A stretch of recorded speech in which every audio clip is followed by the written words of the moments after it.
Olá, pessoal. Bom dia, boa tarde, boa noite. Eu sou a professora Renata Broquelti Giacometti e devido a alguns pedidos, me foi solicitado que eu fizesse algum tipo de explicação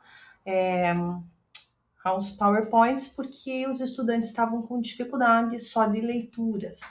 Então, eu preparei, uma apresentação e uma breve explicação para que vocês consigam compreender melhor, essa matéria de psicologia jurídica.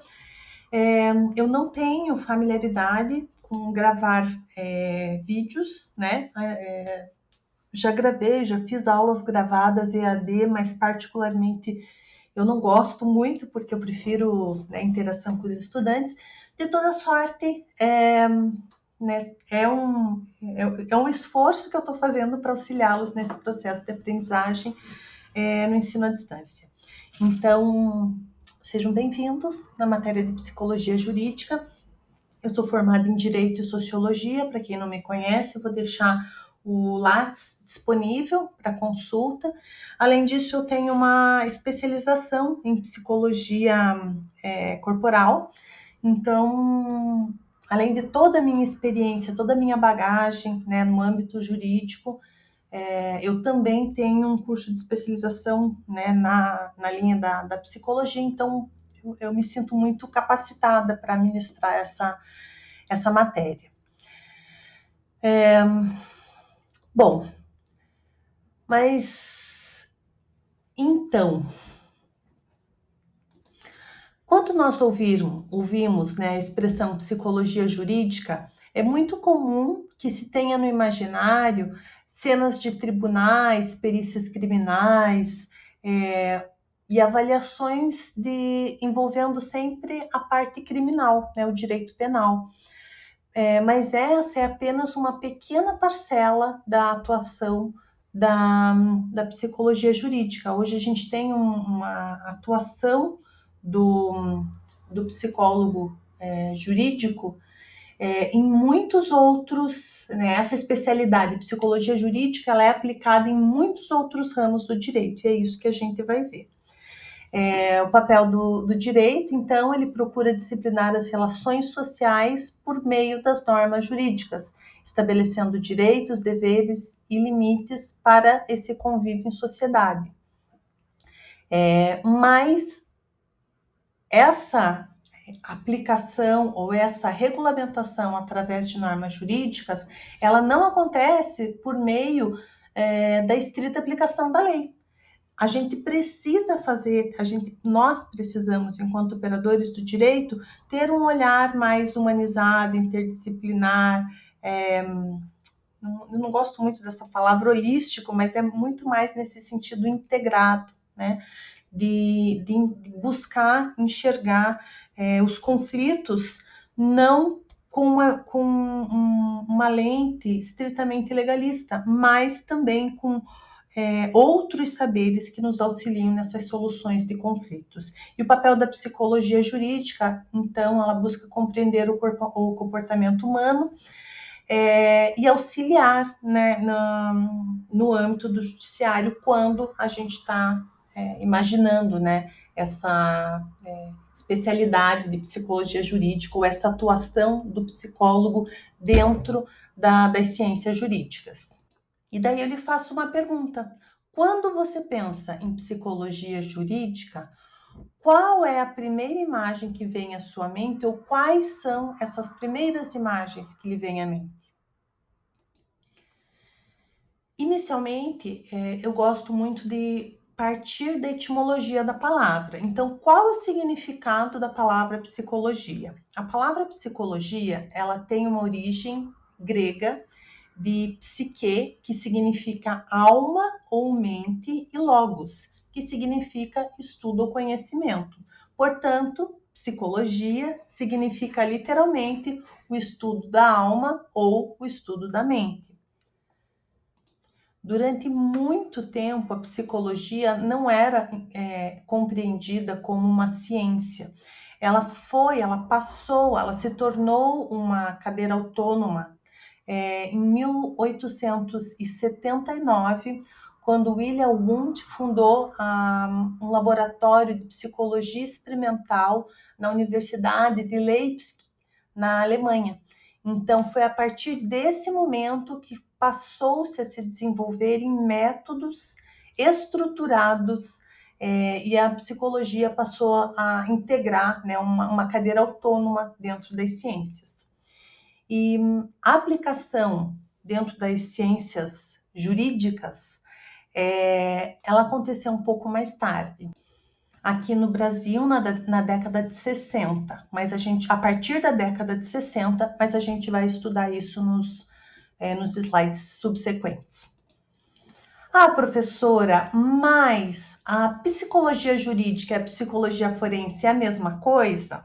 Olha, a gente tem uma resolução do Conselho Federal de Psicologia, a resolução 23 de 2022, a gente também vai ver isso mais na frente, e nessa resolução, no artigo 4º, inciso 4º, existe a especialidade de psicologia jurídica, ou seja, psicologia jurídica é um campo de atuação mais amplo, interdisciplinar, que abrange todas as áreas do direito.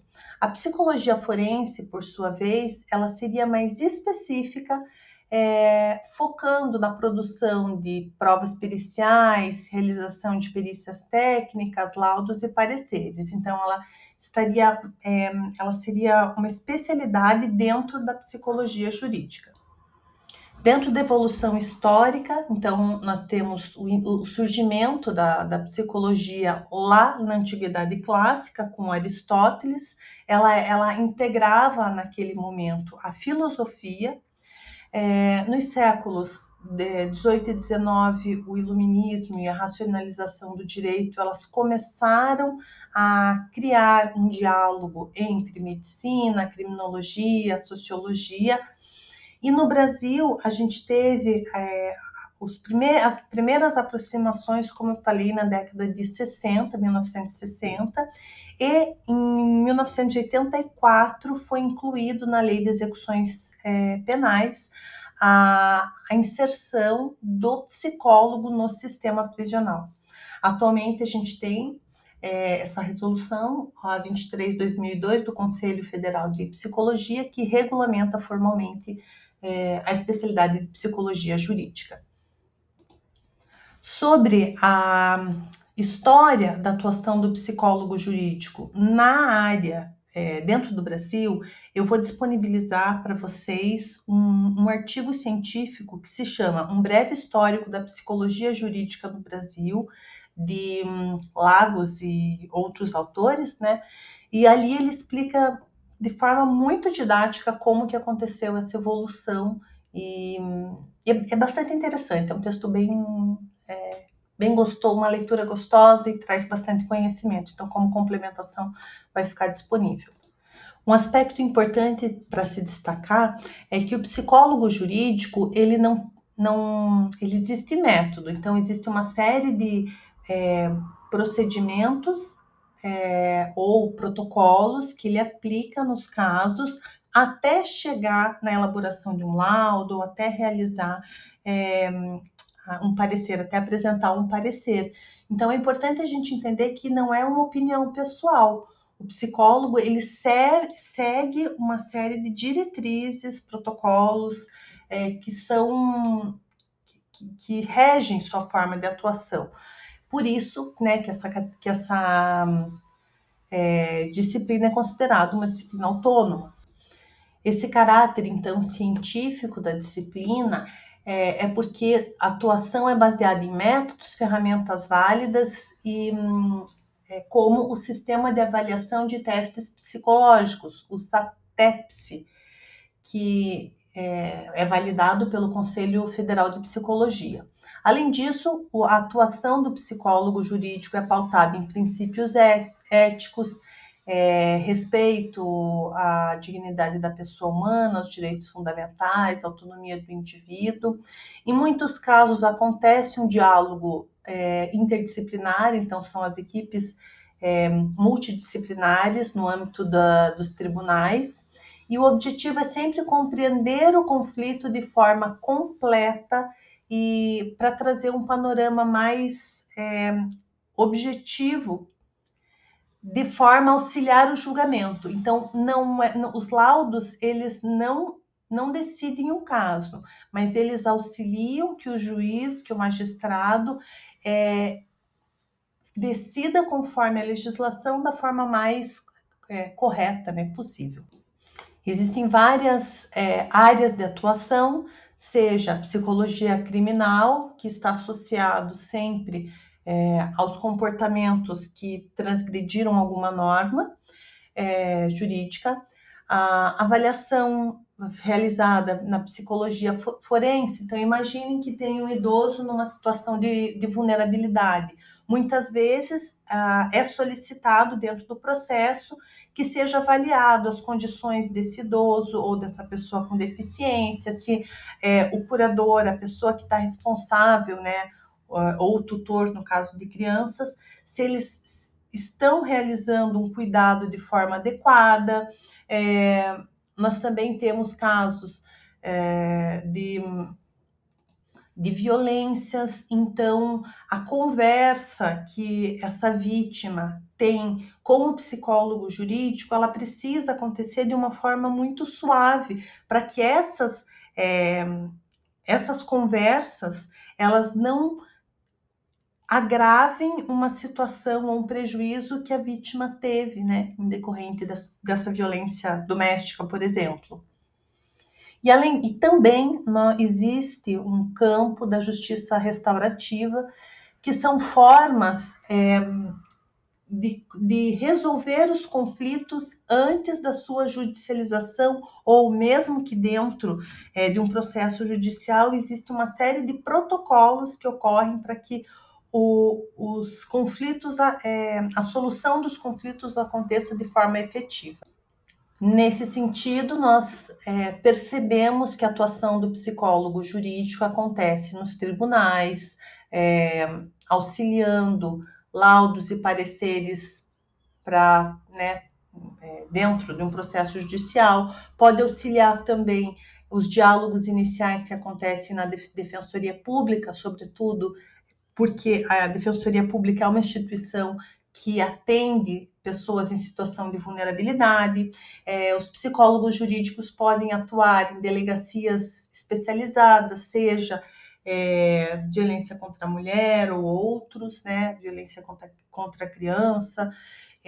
Então, buscando um atendimento humanizado às vítimas, pode auxiliar também dentro dos sistemas prisionais os socioeducativos e junto aos centros judiciários de soluções de conflitos, ou conselhos tutelares, universidades e outros. Como exemplo, né, de demandas em que frequentemente existe a atuação de um psicólogo jurídico, a gente pode citar, por exemplo, disputas de guarda ou convivência familiar, casos de adoção, alienação parental. Em todos esses casos, é imprescindível que um psicólogo jurídico elabore um laudo ou, em alguns casos, pareceres para que tais documentos subsidiem a decisão do magistrado. Então, né, violência doméstica, proteção da pessoa com deficiência, como eu já trouxe o exemplo, e tudo mais. É importante também destacar a diferença, a distinção entre os laudos e os pareceres. Enquanto os laudos, muitas vezes, eles acontecem em situações mais complexas, que envolvem vários elementos que precisam ser avaliados, o parecer seria uma manifestação técnica mais simplificada em relação a algum objeto. No decorrer das aulas, a gente vai trabalhar também com exemplos mais concretos em relação a isso. Também é importante a gente destacar que o psicólogo não decide nenhum processo, ele apenas fornece as provas técnicas para que o magistrado, o juiz ou a juíza, compreenda os aspectos humanos e tome uma decisão qualificada, a melhor decisão, né, ou a que ele consegue perceber como a mais adequada, né, no caso concreto. É importante também que se destaque a diferença entre pena e medida de segurança, enquanto a pena é aplicada ao autor de uma infração penal, ou seja, uma pessoa que pode ser responsabilizada penalmente por alguma atitude, né, ou lesão de direito, ou ameaça de lesão. A medida de segurança ela é aplicada a pessoas inimputáveis, ou seja, pessoas que têm algum tipo de transtorno mental ou desenvolvimento incompleto comprovado, que acabam cometendo algum tipo de infração às leis, né, no âmbito penal. Por fim, é importante a gente destacar que a Constituição Federal de 1988 colocou a dignidade da pessoa humana entre os fundamentos da República, né, Federativa do Brasil. E esses fundamentos da dignidade da pessoa humana, ela favorece, fomenta que os processos sejam vistos com humanidade. Então, a psicologia jurídica ela existe para contribuir com uma justiça mais humana, mais técnica, auxiliando sempre num olhar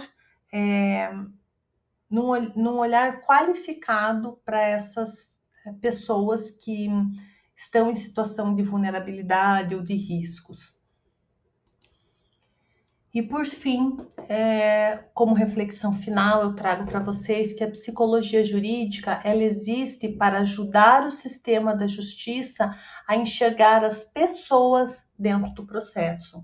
É muito comum com quem, né, trabalha, às vezes, com volume grande de processos judiciais, que se enxergue apenas processos. Mas mais importante, né, que a mensagem mais importante que eu gostaria de trazer para vocês nessa aula inicial é que a gente sempre precisa enxergar que atrás daqueles processos existem pessoas com dores, com desafios, e o nosso olhar precisa ser humano para essas pessoas, para que o direito consiga trazer as melhores respostas dentro do caso concreto. Agradeço, né, pela atenção, desejo-lhes paz, além de todo entendimento. Um abraço.